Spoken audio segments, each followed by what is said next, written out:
All right, so today we're going to do a deep dive into this whole idea of being an ancestor soul. Okay. See how it can maybe kind of shift the way we think about ourselves and our place in the world. Uh-huh. And for this one, we're looking at the Morning Merle from February 2nd, 2004. All right.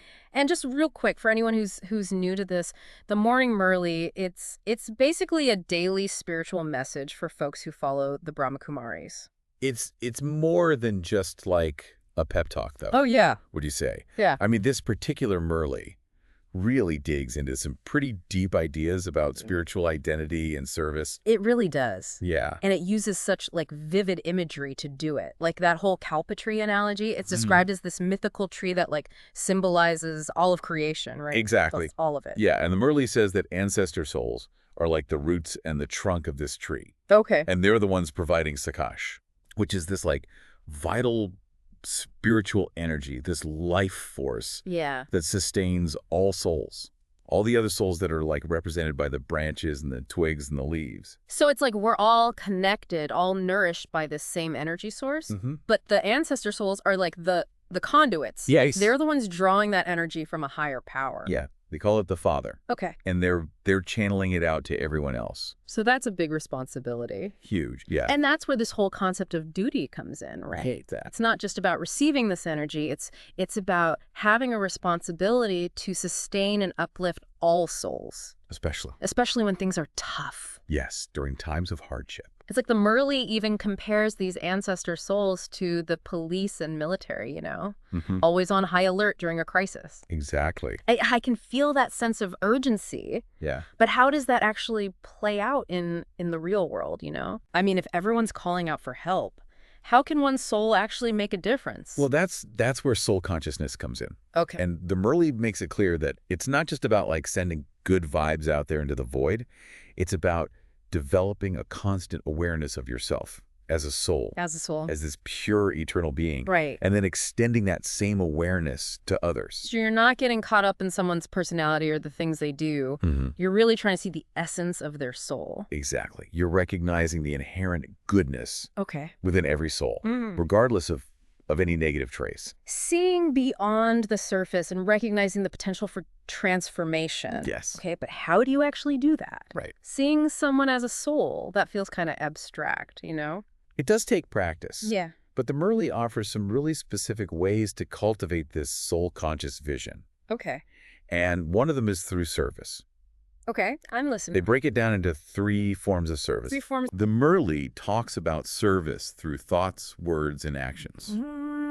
Interesting. And it's interesting because they point out that service through words is often way more prevalent than service through thought and actions. It's like it's easier to say the right things than to actually like embody those sentiments Exactly. Yeah. in our thoughts and actions. Yeah, it's a good reminder for all of us to walk the walk, not just talk the talk. Right. But even when we're trying to get that aligned, the thought, word, and deed, Yeah. there's going to be obstacles. Oh, for sure. And this Merle doesn't shy away from that.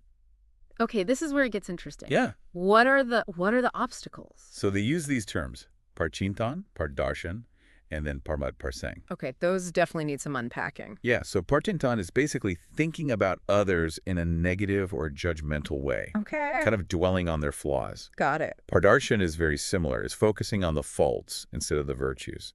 Oh, so it's like that classic glass half empty thinking. Right. Instead of focusing on what's missing, we should be trying to see the good that's already there. Exactly. Okay.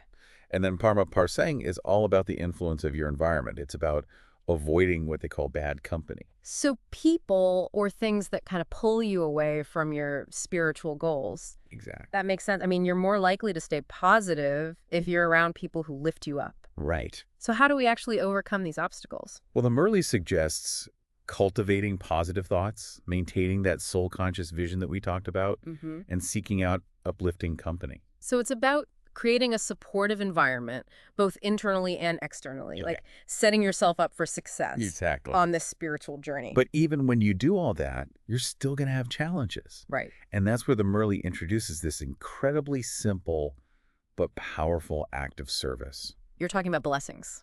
Yes, giving and receiving blessings. Yeah. It's a key practice for ancestor souls. And it's presented as a way to uplift yourself, and others, even when you're facing opposition. Okay, so how do we give blessings? Right. Do we have to, like, perform some big ritual? No, not at all. Okay. The Murli says it's the easiest effort. Really? Yeah, and they actually use Brahma Baba as an example. Or Brahma Baba. The founder of the Brahma Kumaris. Right.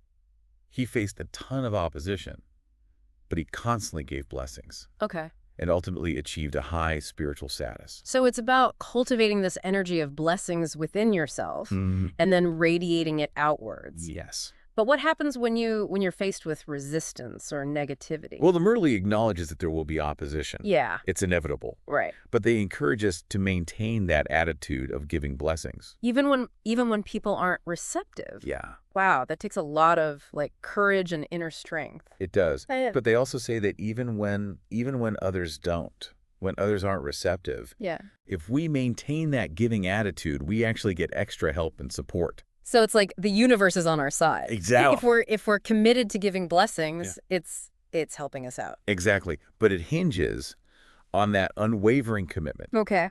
to giving blessings. And then they take it a step further and introduce this concept of a spiritual drill. Okay, spiritual drill. It's a visualization technique Okay. where you imagine yourself as a lighthouse radiating light and power to the world. So I'm picturing myself as a lighthouse. Yeah, think of it as tapping into your inner strength and becoming a beacon of positivity, Okay. Even amidst darkness. Mm-hmm. The Murli says that if you consistently do this visualization, you could actually contribute to positive change on a global scale. That's a pretty big idea. It is. So just to recap, this Murli is saying that to be an ancestor soul means to embrace this responsibility to uplift others. And we can do this through cultivating soul consciousness, engaging in service, overcoming obstacles, giving blessings, and practicing this spiritual drill. It's a lot. That's a lot to process. It is, and the Murli doesn't stop there. Oh, there's more. It goes on to give us some really practical advice about how to actually cultivate and maintain that soul-conscious awareness in your daily life. Especially when you're dealing with other people. Exactly. Well, that sounds like a great place to pick up in part 2. Yeah, it's interesting. The Murli actually acknowledges that maintaining this soul-conscious vision can be kind of tricky when you're constantly interacting with people. Because it's easy to get caught up in those surface judgments. You lose sight of the soul connection. Yeah, and they actually use this word merged to describe what happens to those soul-conscious feelings. It's like they get overshadowed by all the demands of daily life. So we need these reminders to hit the reset button, to come back to seeing ourselves and everyone else as souls. And the Murli really emphasizes that this self-respect of soul consciousness, recognizing the inherent value and purity of every soul. Right. That's essential for your service to be effective. Right, because if you're coming from a place of judgment, it's hard to uplift or inspire anyone. Exactly. But if you can see their potential, their inner goodness, that changes the whole dynamic. It does, yeah. And the Murli reminds us that as souls, we have this incredible power to transform ourselves and others. It's not about waiting for someone else to change. It's about taking responsibility for our own transformation. Exactly. And letting that ripple outwards. So how do we actually do that? Yeah, how do we cultivate and maintain that soul conscious awareness in the middle of daily life? Well, the Murli offers a few practical suggestions. Okay. One is to recognize the elevated duty and service of being a soul. So it's like a shift in perspective. Yeah. Instead of getting bogged down by the mundane, you're coming at everything from this higher spiritual awareness.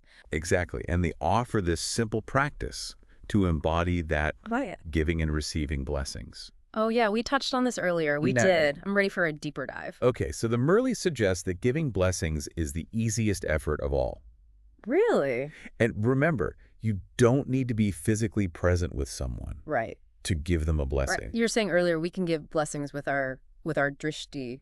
Exactly. Drishti. Drishti, which means gaze or vision. Right. But it's also about your attitude, your words, your feelings. It's all interconnected. So it's about cultivating this energy of blessings within yourself and then letting it flow outward. To everyone you encounter. Okay. And it's not just a one-way street. Oh. The Murli reminds us that we're constantly receiving blessings too. That's a nice thought. Yeah, it's a reciprocal exchange. Okay, but what about when we encounter people who are difficult or challenging. How do you maintain that attitude of giving blessings when someone is, like, pushing your buttons? That's the real test, right? Yeah. And the Merle acknowledges that there will be opposition. It's part of the journey. Right. But even then, we're encouraged to maintain that giving attitude. Wow, that takes a lot of courage and inner strength. It does. But they remind us that even Brahma Baba faced immense opposition. Right. And he persevered, Yeah. achieved a high spiritual status through his unwavering commitment to giving blessings. It's like that saying, kill them with kindness. Right. But it's more than just a tactic. Yeah, it's about genuinely transforming Yeah. that negativity with love and compassion. And the Merle says that if we can maintain the courage to consistently give blessings, no matter what others give us, we will receive extra help and support on our spiritual journey. It's like the universe is conspiring to help us succeed. It is. But it hinges on that unwavering commitment to giving blessings. Yeah. And then to take this even further, Oh, okay. the Merle introduces this concept of a ceremony of the advanced stage. A ceremony of the advanced stage. Yeah, it's presented as a collective goal for all followers of the Brahma Kumaris. Okay. For everyone to reach a certain level of spiritual awareness and service. So it's like a collective celebration of spiritual growth. Right. And they actually suggest setting a date for this ceremony. A date. Like a target to aim for. Interesting. Yeah, it's a call to action, urging everyone to really step up their spiritual game. So that we can all contribute to this collective achievement. Exactly. I love that. It's like a spiritual marathon. It is. Everyone working together to reach the finish line. And they remind us that even small, consistent efforts can really add up over time, contributing to this larger goal. It's like that idea of compounding. Right. But for spiritual growth. They're not suggesting that we do this alone, though, are they? No, not at all. In fact, the Merle emphasizes the importance of learning from and emulating the specialities of others. So recognizing and appreciating the unique gifts and talents that each soul brings to the table. Right. And they encourage us to observe these specialities and strive to become equal to them. So it's about constant learning and growth and expansion. It's not about competition. It's about collaboration. I love that we're all in this together, supporting each other, inspiring each other, learning from each other. It's like we're all part of this grand orchestra, each playing our unique instrument, creating a symphony of souls. Beautiful. And then the Merle ends this section with this powerful blessing. It says, may you be decorated with a tilak of victory by creating your #1 fortune with your unbroken line of faith. That sounds beautiful, but what does it actually mean? Yeah. What's a tilak of victory? Well, a tilak is that mark that's worn on the forehead in many Indian traditions. Okay. It symbolizes a spiritual blessing or awakening. So it's saying that we can achieve victory, spiritual fulfillment, through an unwavering faith. Right, and it emphasizes this unbroken line of faith. Unbroken line of faith. Having consistent, unwavering belief in the divine and your own spiritual potential. So trusting the process even when things get tough. Exactly, and to help us do that, they offer this slogan. Okay. It says, to have the punctuation of a full stop in the computer of your intellect means to remain happy. Okay, that's a unique analogy. It is. What do they mean by a full stop in the computer of our intellect? Well, think of it like this. Yeah. A full stop signifies a complete thought. Okay. Right. So in this context, it's about reaching a point of inner resolution. It's about having clarity and certainty. About your spiritual path. Exactly. So no more second guessing or self-doubt. It's just pure faith. Pure faith and conviction. And the Merle says when we reach that state of inner stillness, happiness naturally arises. We found our center. Yes. Our grounding point. Yes. Amidst all the chaos of life. Beautiful, true happiness coming from within. It is. Okay, so how do we achieve that inner stillness and clarity? Well, they suggest we cultivate a love for solitude. Okay. And imbibe unity and concentration. So making space for introspection, for connecting with ourselves. Right, and focusing your attention on the divine. Cultivating one-pointed awareness. It's about training our minds to be still. Yeah. To let go of distractions, to connect with that source of peace and wisdom within. That sounds like a worthwhile practice, especially in our busy world. Absolutely. And speaking of coming together, the Merle ends by reminding everyone Okay. about the upcoming World Meditation Hour. Oh, right, that global gathering for collective meditation and spiritual practice. Exactly. And they encourage everyone to participate, Okay. to join together in radiating rays of purity and peace to the world. It's inspiring to think about all those people around the world coming together with that shared intention. Yeah. What a powerful expression of unity. It is. And what's fascinating is this Murley goes on to offer some really interesting insights about what it needs to actually be an instrument Okay. for this kind of service. Well, now I'm definitely curious to hear more about that. So tell me more about this whole instrument idea. Okay. What does it actually look like to be an instrument for service? Well, the Murley emphasizes this beautiful idea Okay. that when you really embrace this role of being an instrument, Mm-hmm. you become like a mine of virtues. A mine of virtue. Yeah, it's like all these positive qualities just naturally flow from that state of surrender Okay. and service. It makes sense to me. I mean, if you're not so focused on yourself, your ego, Right. then maybe it's easier for those virtues to kind of shine through. Yeah, the Murley explains that the consciousness of I actually disappears Disappears. when you're focused on being an instrument. You're no longer operating from that limited sense of self. Right. You're tapping into something much greater. It's like letting go of all those personal agendas and becoming a channel for something bigger. Yeah. And they say that it's that I consciousness Okay.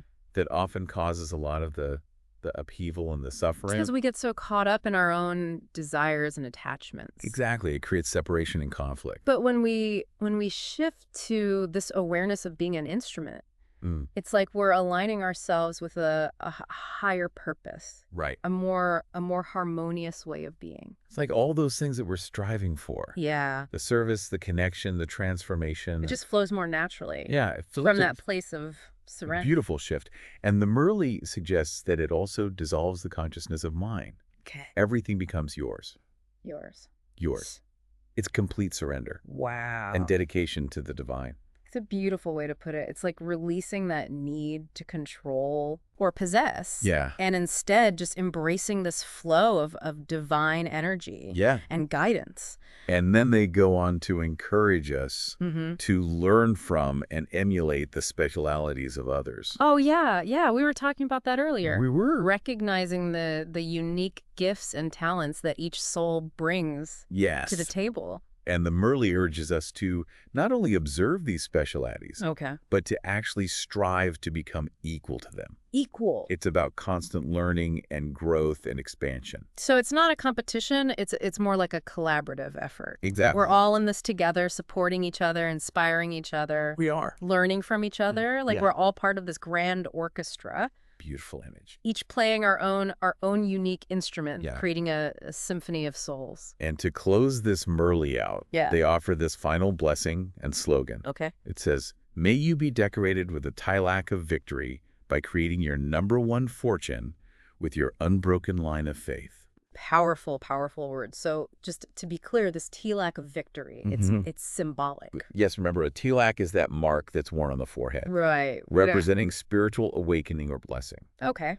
So this blessing is saying that we can achieve a state of victory Hmm. and spiritual fulfillment Through unwavering faith. through unwavering faith. And it emphasizes this unbroken line of faith, Unbroken line of faith. trusting the process even when things get tough. Okay. And to support us, and they offer this slogan, to have the punctuation of a full stop in the computer of your intellect means to remain happy.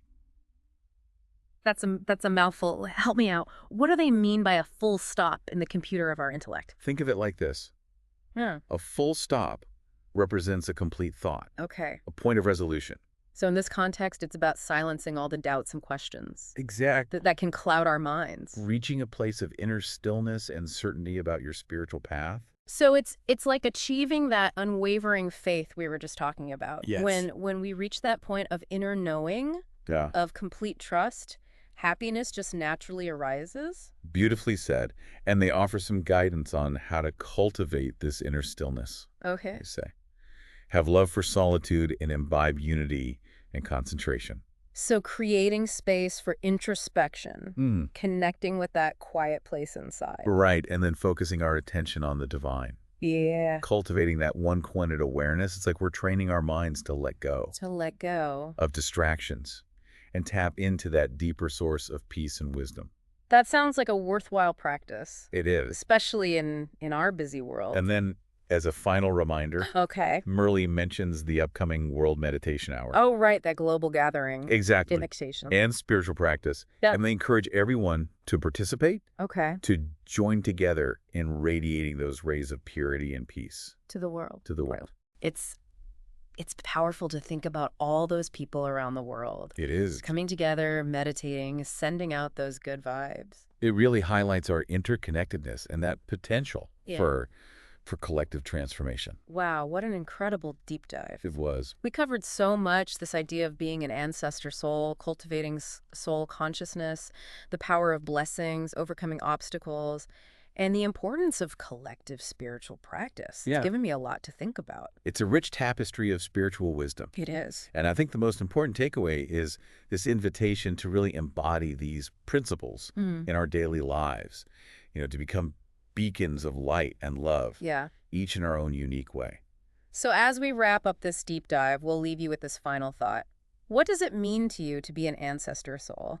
How can you bring this awareness into your daily life, your interactions with others, and your role in the world? It's a question worth pondering as we navigate all the complexities of life and strive to create a more harmonious and uplifting world for ourselves and for future generations. Thanks for joining us.